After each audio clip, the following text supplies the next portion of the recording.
오늘도 이렇게 수요기도에 나오신 여러분 환영하고 축복합니다. 오늘 비 오는 수요일입니다.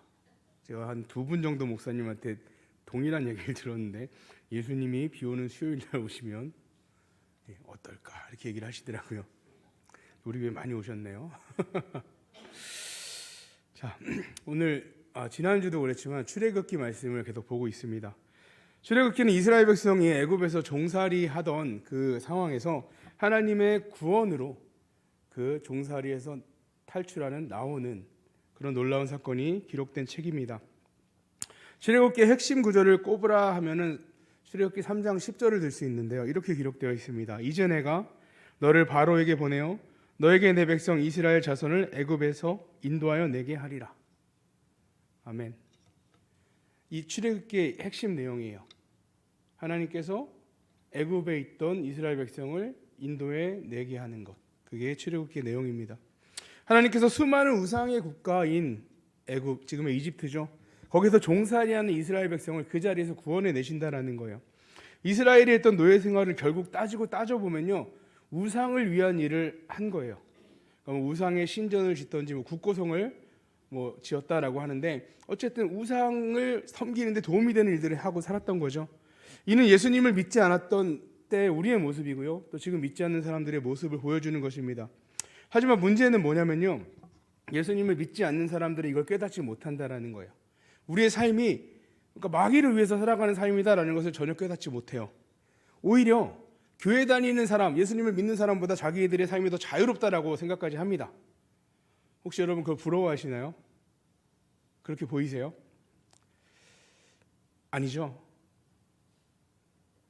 맞아요? 출애굽의 광야에서 이스라엘 백성들 이제 그 모든 사건을 다 경험하고 놀라운 일들을 막 경험하고 이제 애굽에서 나서 광야를 지나다니는데, 그들이 노예로 지냈던 그 삶을 추억하는 이야기들이 나옵니다. 출애굽기 16장에 보면 먹을 것이 없어요. 불평을 합니다. 이렇게 말해요. 애굽 땅에서 고기가 막 곁에 앉아 있던 때와 떡을 배불리 먹던 때에 여호와의 손에 죽었더라면 좋았을 것을. 그때가 좋았다라는 거예요. 지금 이 광야의 삶보다 그때의 삶, 배불리 고기가 막 옆에서 배불리 먹었다. 민수기 11장 5절에서 또 이제 고기가 먹고 싶어서 불평을 또 하기 시작합니다. 우리가 애굽에 있을 때 생선과 오이와 참외와 부추와 파와 마늘을 마음껏 먹은 것이 생각나거늘. 없다는 거죠, 광야에는. 예전에 그렇게 막 먹었는데. 그러니까 과거 우상의 종의 시기를 그리워하는 거예요. 그때는 좋았다라는 거예요. 근데 지금은 어떻다는 거죠? 힘들다라는 거죠. 그들은 하나님보다 그들의 기억 속에 있는 그 고기를 많이 먹었던 그 시기를 추억하며 이야기하고 있습니다. 하나님보다 그걸 더 신뢰하고 있다라고 볼 수 있죠. 근데 사실상 그들이 그렇게 배불리 먹었을까요? 넉넉히 원하는 대로 다 할 수 있었을까요? 물론 그들은 이제 추억을 더듬으니까 추억은 또 아름답게 보일 수도 있습니다. 하나님의 그 놀라운 일을 다 경험하고 나서도 이와 같이 추억하는데, 전혀 그것을 경험하지 못한 사람들이 지금 있는 그 자리를 기뻐한다는 것은 당연한 일이라 말할 수 있습니다. 시편 73편, 아삽이라는 사람이 기록한, 그러니까 아삽을 통해서 기록한 찬양의 노래입니다. 거기에 아삽은 누구냐면요, 다윗이 이제 그 언약궤를, 하나님의 궤를 이스라엘로 가져오고 기뻐서 막 바지가 벗겨지는데 모르고 춤추는 사건 이후에 하나님의 궤가 있는 그 성전에서 하나님을 찬양하는 일을 맡은 담당자가 아삽이에요. 하나님과 예배와 경배를 드리는 일을 맡은 사람이죠. 그런데 그가 그 아삽이 지금 73편에 이렇게 기록합니다. 2절 3절에 내가 거의 넘어질 뻔하였고 나의 걸음이 미끄러질 뻔하였으니 이는 내가 악인의 형통함을 보고 오만한 자를 질투하였음이로다. 그러니까 하나님을 날마다 찬양하고 하나님께 경배 드렸던 아삽이 불의한 자의 형통을 보니까 자기가 넘어질 뻔했다라는 거예요. 부러웠다라는 거죠. 자신의 하는 일에 회의가 느껴졌어요. 하나님을 경배하고 찬양하는 일에 나는 뭐야 이거죠.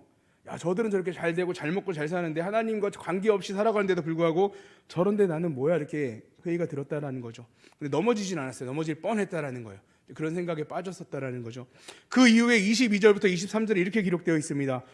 아삽이 고백해요. 내가 이같이 우매무지함으로 주 앞에 짐승이오나 내가 항상 주와 함께하니 주께서 내 오른손을 붙드셨나이다. 아멘. 내가 그렇게 생각했던 것, 내가 참 나의 그 상황이 어떤지를 고백하는 거죠. 짐승 같은 사람이다. 하나님이 그의 오른손으로 나를 붙들어 주시는데 깨닫게 된 거죠. 다시. 그리고 27절에 이렇게 말합니다. 무릇 주를 멀리하는 자는 망하리니 음녀같이 주를 떠난 자를 주께서 다 멸하셨나이다. 아멘. 예. 물론 즐거울 수 있어요. 더 자유롭게 느껴질 수 있습니다. 근데 그 마지막이 뭐냐면 멸망이라는 거예요. 그들이 자유분방하게 누리고 살았던 그 모든 것들이 부러워할 대상이 아니라 멸망으로 가는 길에 놓여있는, 어떻게 보면 그 미끼 같은 거죠. 잡기 위해서 마귀가 그들 잡기 위해 놓은 미끼와 같은 그런 것들이라는 것입니다. 어쨌든 이렇게 우상을 섬기는 한가운데 종노릇하던 이스라엘 백성은요, 거기에 만족하며 살았었고 멸망의 결말을 향해 나아가는 백성이었습니다. 그런데 그들을, 그 우상이 바글바글한 그 이집트에 있는 그들을 구해내서 그들을 오직 하나님만 섬기는 백성으로 삼아주신 것입니다. 지난주에 하나님께서 애굽의 모든 신들을 하나하나 굴복시키시는 그 10가지 재앙들에 대해서 쭉 목사님이 말씀하셨죠. 최종적으로 마지막 재앙이 뭐였죠? 10번째 재앙이 뭘까요? 장자의 죽음이죠. 죽음이에요, 죽음. 이 10번째 재앙을 통해서 완전히 굴복하고 애굽이 항복을 합니다. 제발 좀 나가달라고 말하죠. 오늘 말씀은요, 그 장자의 죽음 있기 바로 전에 이루어진 일에 대한 말씀입니다. 하나님께서 모세를 통해 바로에게 여러 번 경고를 하죠. 바로는 계속해서 마음이 완악합니다. 그래서 순종하지 않습니다. 바로가 완악해서 하나님이 완악하게 하셨어 라고 말하는데, 그게 이거예요. 내버려 두시는 거예요. 그냥 내버려 두면 사람은 완악한 존재입니다. 하나님이 건드리지 않으시면 우리는 완악할 수밖에 없어요. 그래서 우리 교회 안에 생각보다 완악하신 분들이 많을 때가 있어요. 혹시 교회 안에서 상처받은 적 있으신가요? 전혀 없으세요? 우리 교회는 완악한 분이 없으신 거예요. 다른 교회는 그렇게 많아요. 교회 안에 상처받아가지고 교회를 뭐 간다 만다 막 이렇게. 우리는 하나님이 우리를 내버려 두지 않기를 구해야 합니다. 주관해 주시기를 구해야 해요. 어쨌든 그 완악함으로 하나님의 그 많은 재앙들을 다 지나고 마지막 결국 장자의 죽음까지 이르렀습니다. 하나님께서 모든 첫 번째 난 생명의 죽음, 그 죽음을 내리시겠다라고 미리 말씀해 주십니다. 그래서 모세에 가서 말하죠. 이런 일이 생길 거야 라고 말합니다. 그리고 신기한 건요, 이스라엘 백성에도 이 일을 대비하게 해요. 준비하게 하십니다. 그것은 바로 흠없는 어린 양을 죽여서 그 피를 문에 이렇게 바르게 하시는 거죠. 문에 표시를 하는 거예요. 하나님께서 이 피를 보고 죽음이 넘어가게 하시겠다라는 말씀을 해주십니다. 그래서 유월절, 패스오버 넘어갔다라는 뜻이죠. 그 절기로 대대로 지키라라고 명령하십니다. 자녀들이 이게 왜 이런 절기를 지켜야 합니까 하면, 하나님이 우리를 이렇게 구원해 주셨어 라고 알려주라는 거죠. 하나님의 구원을 계속 되새기라라고 말씀해 주시는 그 절기가 유월절입니다. 이거는 단순한 역사적인 사건이 아니에요. 이스라엘이 일어났던 어떤 특별한 사건이 아니라 우리에게도 일어나고 있는 또 예수 그리스도에 대한 예표의 사건입니다. 구약에서는 어린 양의 피를 발라서 구원이 이루어졌다면, 우리에게는 예수 그리스도의 그 보혈로 우리에게 그 영원한 구원이 완성이 되는 것입니다. 오늘 우리는 이 말씀을 통해서 하나님의 그 구원의 방법을 깊이 묵상하고, 구원의 은혜를 받은 성도로 우리가 그러면 어떻게 살아야 할지를 함께 찾기를, 또 순종하기를 원합니다. 첫 번째로 유월절 어린 양과 예수 그리스도 그 의미를 알기 원합니다. 출애굽기 12장에서 하나님께서 이스라엘 백성에게 흠이 없는 어린 양을 잡아서 그 피를 문설주와 임방에 바르라고 명령하십니다. 그리고 그 집안에 머물고 있던 사람은 그 양을 먹어요. 그 양을 요리해서 먹습니다. 그리고 유월절을 지킵니다. 그 결과 애굽 전역에 내린 심판 가운데 어린 양의 피가 발라진 집은 넘어갑니다. 죽음이 넘어가요. 죽음이. 이 사건은 예수 그리스도를 예표하는 중요한 구원의 그림자죠. 그러니까 미리 보여주시는 거예요. 예수님은 요한복음 1장 29절에 이렇게 말하죠. 세상 죄를 지고 가는 하나님의 어린 양이다 라고 세례요한이 말하죠. 어린 양의 피가 발라진 그 집에 심판이 넘어간 것처럼 예수 그리스도의 십자가 보혈이 발라진 그 사람은 멸망이 넘어가는 것입니다. 영원한 생명을 얻게 됩니다. 구약의 유월절 어린 양이 이스라엘의 죽음의 재앙에서 구원해냈다면, 신약에서는 예수 그리스도의 보혈이 우리의 죄를 사하고 구원의 길을 열어주었습니다. 우리는 이 예수님을 믿고 구원을 받았습니다. 아멘. 히브리서 9장 22절에 율법을 따라 거의 모든 물건이 피로써 정결하게 되나니 피 흘림이 없은즉 사함이 없느니라. 또 로마서 6장 23절은요. 죄의 싹은 사망이요 하나님의 은사는 그리스도 예수 우리 주 안에 있는 영생이니라. 아멘. 예수님의 보혈은 우리에게 영생을 주십니다. 그 외에 다른 길은 없습니다. 그런데 이렇게 한번 생각해 보시기 바랍니다. 성경에 기록된 내용은 아니에요. 이렇게 한번 생각해 보세요. 이집트 사람 중에 이스라엘과 좀 친한 사람이 있을 수도 있을 거 아니에요. 네? 다 원수는 아닐 거 아니에요. 좀 친하게 잘해주거나 뭐 있어요. 그래서 이제 이스라엘 사람이 얘기합니다. 이런 해서 이렇게 피를 바르면 그런 일이 있을 거래. 그거 듣고 이집트 사람이 피를 발랐어요.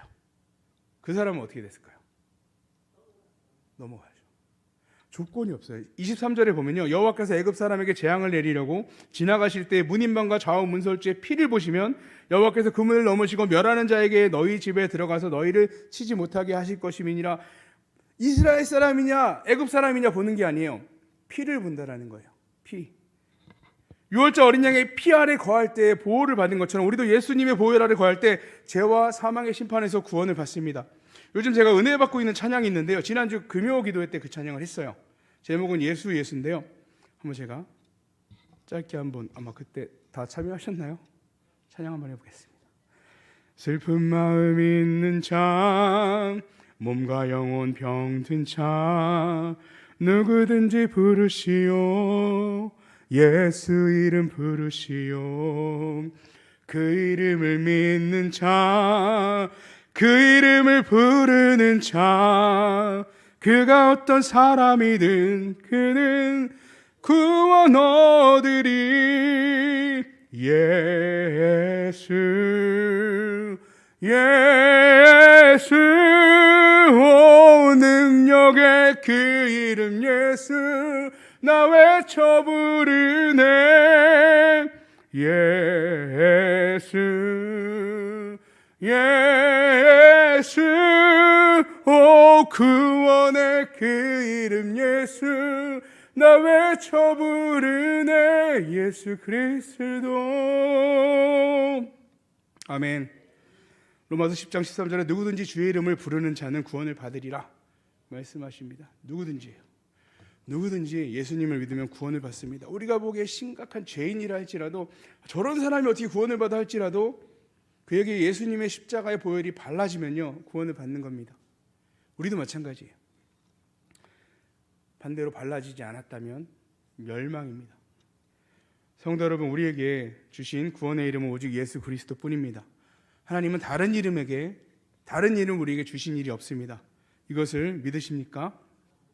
아멘. 예수의 이름으로 구원을 받는 우리는 그 구원의 은혜를 누리는 삶을 살아야 합니다. 두 번째죠. 유월절 사건이 단순한 역사적인 사건이 아닌 것처럼 구원 또한 단순히 한순간 그냥 딱 이루어지고 끝나는 게 아니에요. 우리 삶 속에 지속적으로 그 구원의 은혜가 베풀어집니다. 물론 이거는 이제 구원 받냐 안 받냐가 아니고 구원을 누리는 삶을 살 수 있게 해주신다라는 것입니다. 오늘 말씀 28절에 이스라엘 자손이 물러가서 그대로 행하되 여호와께서 모세 아론에게 명령하신 대로 행하니라. 행해야 된다라는 거예요. 이스라엘 백성은 하나님의 명령을 그대로 따랐기 때문에 재앙을 면할 수 있었습니다. 그러니까 어린 양을 죽여서 말씀해 주신 대로 발랐기 때문에 구원을 받을 수 있었던 거예요. 교회 앞에 화분들이 여러 개 있습니다. 보시죠. 되게 지저분하게 지금 밀어놓긴 했는데 지난주 목요일 날 우리 전도하면서 화분을 좀 정리를 했어요. 그래서 이제 겨울에 죽은 애들도 있고 그래서 부러뜨려 보고 해서 얘 죽었나 살았나 죽은 애들을 다 뽑고 그래도 안 죽은 것 같은데 한 애들 다시 꽂아놨어요. 아직 이파리나 새순이 없는데요. 스티로폼을 밑에 깔고 흙을 부어서 예쁘게 심었습니다. 자, 이제 그게 보고 제가 관찰하고 있다가 새순이 나오면 걔는 뭐예요? 살은 거. 시간이 지났는데 안 나오면 죽은 거. 갈라지죠. 우리의 믿음도 마찬가지입니다. 제가 나무에 대한 지식이 없어도 그걸 보고 알듯이 우리의 믿음, 행함을 보고 안다라고 말씀하고 있습니다. 구원은 단순한 그냥 지식으로 끝나는 게 아닙니다. 살아 역사하는 거예요. 우리의 삶이 변화하는 겁니다. 그런데 우리가 구원받은 그 믿음은 그냥 그렇게 알고 나는 예수님 믿었어 하고 끝나는 게 아니라 행함으로 반드시 나타난다라는 거예요. 행함이 있어야 구원을 받는 게 아니고요. 구원받은 사람은 행함으로 나타난다라는 거예요. 야고보서 2장 17절에 보면 이와 같이 행함이 없는 믿음은 그 자체가 죽은 것이니라. 또 2장 26절에 보면 영혼 없는 몸이 죽은 것 같이 행함 없는 믿음이 죽은 것이니라. 행함이 없는 믿음은 영혼이 없는 몸과 같다라는 것입니다. 예? 믿음의 행함이 있어야 한다라는 것이죠.